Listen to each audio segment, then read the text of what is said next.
Allá por el año 1600, una adolescente llamada María Crocifina della Cossenzione se unió al convento de Palma di Montichiaro en Sicilia, Italia. La joven comenzó su pacífica vida en el convento dedicada a la oración y a la reflexión. Pero un cierto día, algo cambió. La siguiente es la historia de la Carta del Diablo. Nadie entendía realmente lo que sucedía. Como si se tratase de una película de terror, la hermana María era poseída por el demonio, comportándose de una manera hostil y salvaje. Sus compañeras en el monasterio la bañaban en agua bendita todos los días y recibía oraciones especiales de sus superioras. Pero llegó el 11 de agosto de 1676. Aquel día la monja caminaba despacio por los pasillos del convento, cuando se desvaneció. No supo más hasta que despertó en medio de su cama, amarrada y con el rostro bañado en tinta.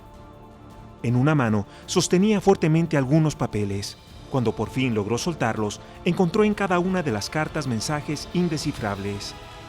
Estaban llenas de símbolos y letras que no formaban ninguna idea. Sin embargo, habían algunas líneas que combinaban idiomas o palabras muy específicas de algún país o región. El extraño evento se repitió en varias ocasiones. Tomaba papel y tinta y se sentaba a escribir por horas las palabras que algunas voces en su cabeza le dictaban. Ella aseguraba que Satanás la obligaba a escribir aquellas misivas que pretendían poner a prueba su fe en Dios. Un día, sin más, murió. Casi todos sus escritos fueron desechados por el convento, bajo la idea de que era mejor quemarlos antes de que otro demonio fuera a poseer a las monjas y tuvieran el mismo final que María. Pero una de sus cartas sobrevivió. Con el paso del tiempo fue expuesta al público y posteriormente donada a un museo. La carta fue analizada por lingüistas, estudiosos, filósofos, clérigos y hasta especialistas en criptografía.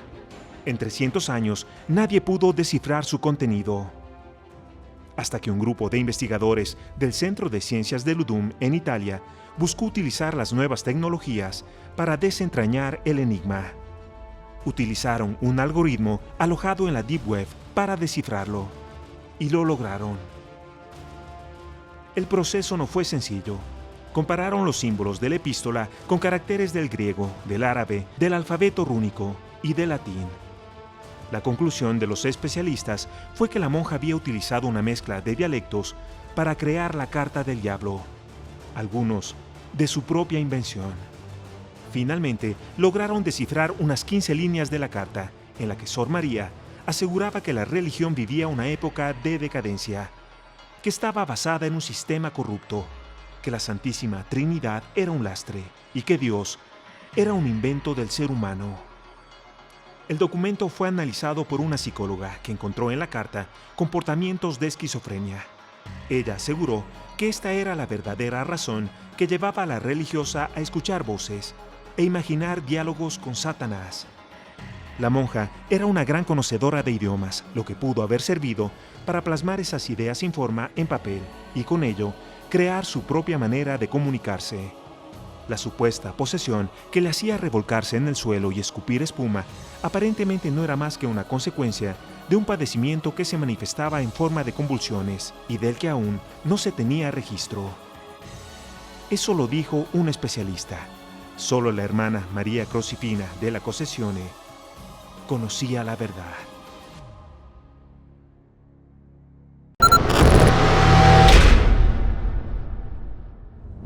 Suscríbete a nuestro canal de YouTube y forma parte de las transmisiones en vivo. Diviértete con nuestras aventuras sin límites, porque América Vive está presente más allá de la televisión.